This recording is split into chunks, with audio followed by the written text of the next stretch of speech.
अपनी शर्तां नहीं दसनिया, तेरिया दोवें शर्तां पूरियां होंगियां। बाबा जी उन्हें कहा एक शर्त मैं दसांगा हजूर, एक तुसी आप पूरी करनी है। पहली शर्त उन्हें दसी, उन्हें कहा हजूर तुसी उंगल के इशारे के नाल चंद दो टोटे करना। पाक मुहम्मद मुस्तफा ने उंगल के इशारे के नाल चंद दो टोटे किया। बाबा जी दूसरी शर्त का किसी को पता नहीं। दूसरी शर्त की है? उस जादूगर की एक बेटी है जी मंजे के उपर ही है, उठ के तुर फिर नहीं सकती। वो जादूगर की करके आया, बाहरों दरवाजा ला के आया। वो दिल की ख्वाहिश है कि मेरी बेटी में शफा मिल जाए। पाक मुहम्मद मुस्तफा की नजर के नाल उसकी बेटी में शफा मिली। और जो उन्हें देखा चंद दो टोटे होंगे, उन्हें कहा जो मेरी ये ख्वाहिश पूरी हो गई, मेरी वो भी हो गई। बाबा जी दौड़ के घर गया, देखता की आ कि अगे दरवाजा बाहरों लगा होंगे सी, देखता दरवाजा अंदरों लगा।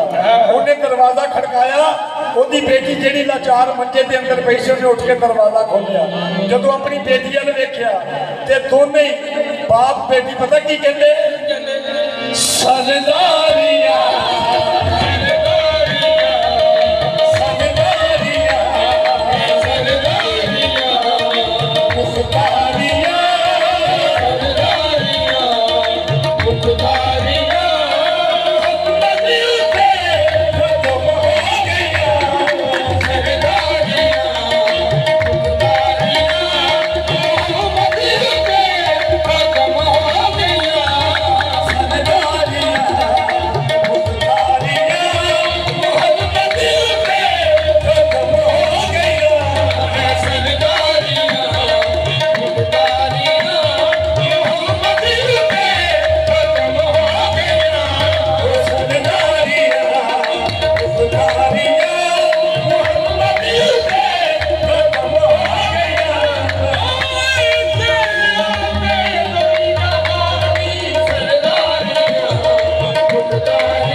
ਰੱਬ ਆਖਿਆ ਮੇਰਿਆ ਮਹਿਬੂਬਾ, ਰੱਬ ਆਖਿਆ ਮੇਰਿਆ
महफिल में जरूर होते हैं। साडा ही बात है कि सरकार भी हाजिर है, सरकार अमीर गरीब भी हाजिर है, कि अल्लाह भी शामिल है इस महफिल में, कि सारे दी बड़िया दी महफिल बड़ी शामिल है। कि एक हिंदू शायरा हुई उन्हें सरकार की शान में एक शेर लिखा क्यों असि कहते कि बंदे रहमत और बंदे साडे लोग पहले भी नबी सी और आखिर भी नबी सी ना इतना दा होना ना इतना दा होना। वो की लिखती शेर तो रिसत दा जनारी मनमोहन सरकार दो आलम सल्लेला तो रिसत दा जनारी मनमोहन सरकार दो आलम सल्लेला तो रिसत दा जनारी मनमोहन सरकार दो आलम सल्लेला तो रूप सरूप से जग रोशन सरकार दो आलम सल्लेला जग भग जग भग जग बेहोशरा जग भग भग भग भग बेहोशरा थी हूरो मलक सारे मुजरा थी हूरो मलक सारे मुजरा जबरील तोरे चूमे चढ़े जबरील तोरे चूमे चढ़े सभी तोरे आलम सल्लेला सरदारिया तारिया मोहम्मद दे जबरील तोरे चूमे चढ़े जबरील तोरे चूमे चढ़े सभी तोरे आलम सल्लेला सरदारिया तारिया मोहम्मद दे किस दिया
मैंने